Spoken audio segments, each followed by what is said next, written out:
2 weeks to go until the FPL Gameweek 1 deadline. Here's my new draft where I've made 5 big changes. Solanke and Gabriel are out, and spoiler alert, Erling Haaland is in. As always, I will be replying to all comments on this video within 24 hours of it going live. Help me get it to 1,000 likes and subscribe to the channel as well. Let's get into it. Starting off in the defence then, no change with my number one goalkeeper. Chelsea's Robert Sanchez still looking great value at 5 million, a great way into that Chelsea defence with their upcoming fixtures. Virgil van Dijk stands firm as well as my favourite route into the Liverpool defence. He is now the only premium defender though. Gabriel is gone. He hasn't played a single minute of pre-season yet for Arsenal. He has a little injury issue, and with just 2 weeks to go, it feels like we're running out of time for him to get fully fit and up to speed. So I have taken some money out of my defence. I've dropped down to the 4.5 million price point with Spurs defender Mickey van der Ven.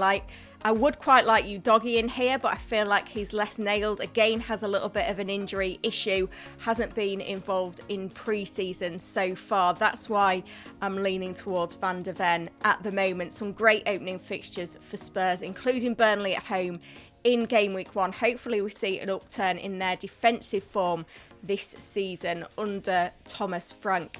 Another small change in my backline. I've swapped Nottingham Forest defenders. I'm staying in that 5 million price bracket, but I've gone from Aina to Neco Williams. That's purely because, having delved into the defensive contributions data, I feel like Neco Williams was among the top fullbacks for defensive contributions last season, and I think he's now got a higher ceiling than Aina with that change to the scoring matrix. In an ideal world, I'd be going up to 5.5 with one of Murillo or Milenkovic, but I just haven't got those funds at the moment. Konza remains a very solid sub 1.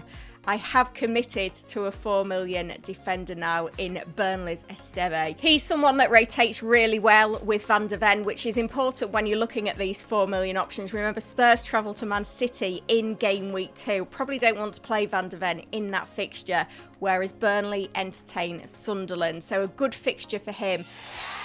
Into the attack then, and this is a 2 premium draft. Mo Salah keeps his place and Erling Haaland is in. Now, it's a strategy that's really paid off for me in the last few seasons, going with the 2 premiums of Haaland and Salah. The FOMO was getting to me. You've got to bear in mind, Erling Haaland loves to start the season strong. 10 goals scored in the opening 5 game weeks last season.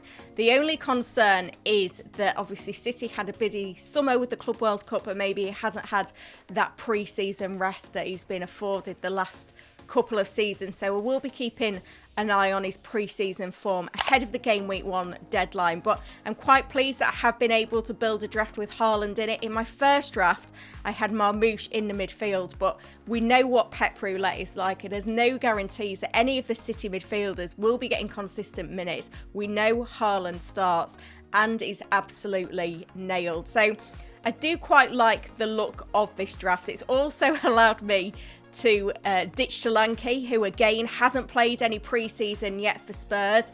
I still think Solanke is a great pick if he's fit for Game Week 1, but there are question marks surrounding him at the moment. But I really do want a Spurs attacker.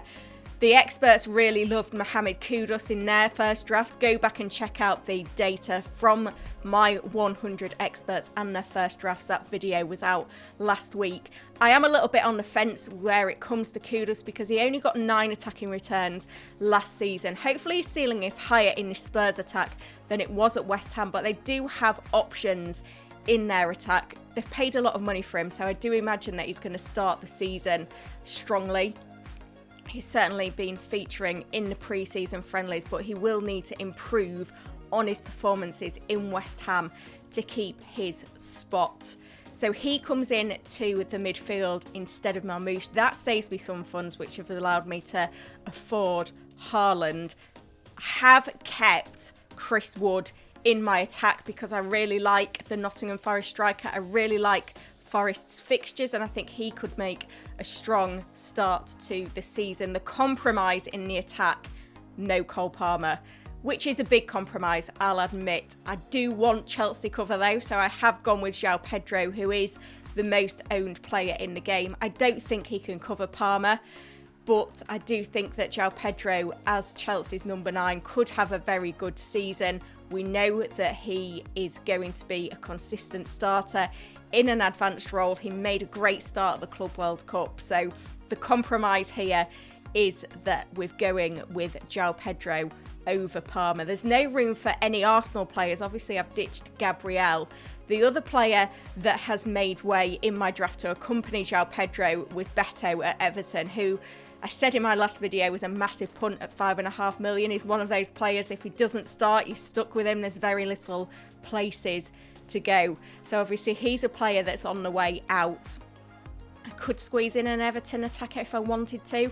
What I am really struggling with the most though is finding players that I really like in that mid-priced bracket in the midfield. Obviously Palmer has gone, Marmoush has gone, Anderson has come in. Now, I have seen that Nottingham Forest are interested in signing Douglas Luiz, who would be big competition for Anderson. He's not the most exciting FPL pick, but at some point, having delved into the DEFCON data, I've got to embrace one of these midfielders that has a few more routes to points this season. Elliot Anderson, 8 attacking returns last season.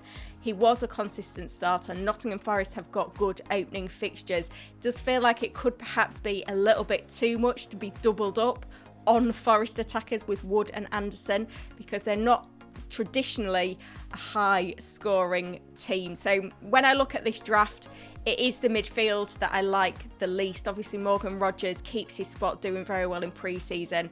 He is a player I'm very happy to own. But Anderson, that price point, that fourth midfielder is the bit that I'm really struggling on at the minute, and going with Haaland blocks you from getting a Vert. It blocks you from getting an Arsenal midfielder. I really need someone to emerge at that price point. We're looking for these budget players, the hidden gems, the Morgan Rogers of last season, the Cole Palmer of the season before. They're the types of players that are going to make these drafts either with 2 premiums, which is what I've gone for here, or going with a bench boost game week 1 squad and spending a bit more on those bench options.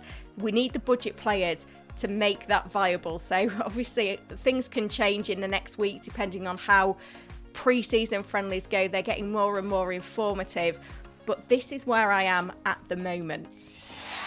Now, I've gone on Fantasy Football Hub to get my team rated. It's come out at 92%, which I'm pretty happy with at this point in pre-season. You can get your team rated for free as well by hitting the link in the description to this video.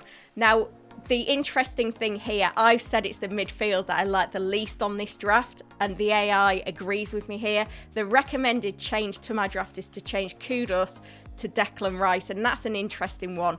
Tough fixtures for Arsenal, but Leeds at home in game week 2. Rice is a player who can get attacking returns, has done very well in terms of DEFCON in the past, and is going to be able to have those greater routes to points this season. Some set piece responsibility as well, so it's something worth debating.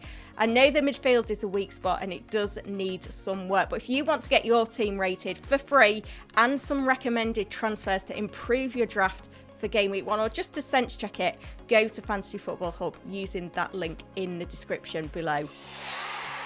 What do you think to my new draft then? Let me know in the comments. I will be replying to all of them within 24 hours of this video going live. We are going for 1k likes as well, and make sure you're subscribed. Desperate to get to 40k for the game week 1 deadline, and in a few days I'll be coming back with some more analysis from the experts answering your big questions. Thank you for watching.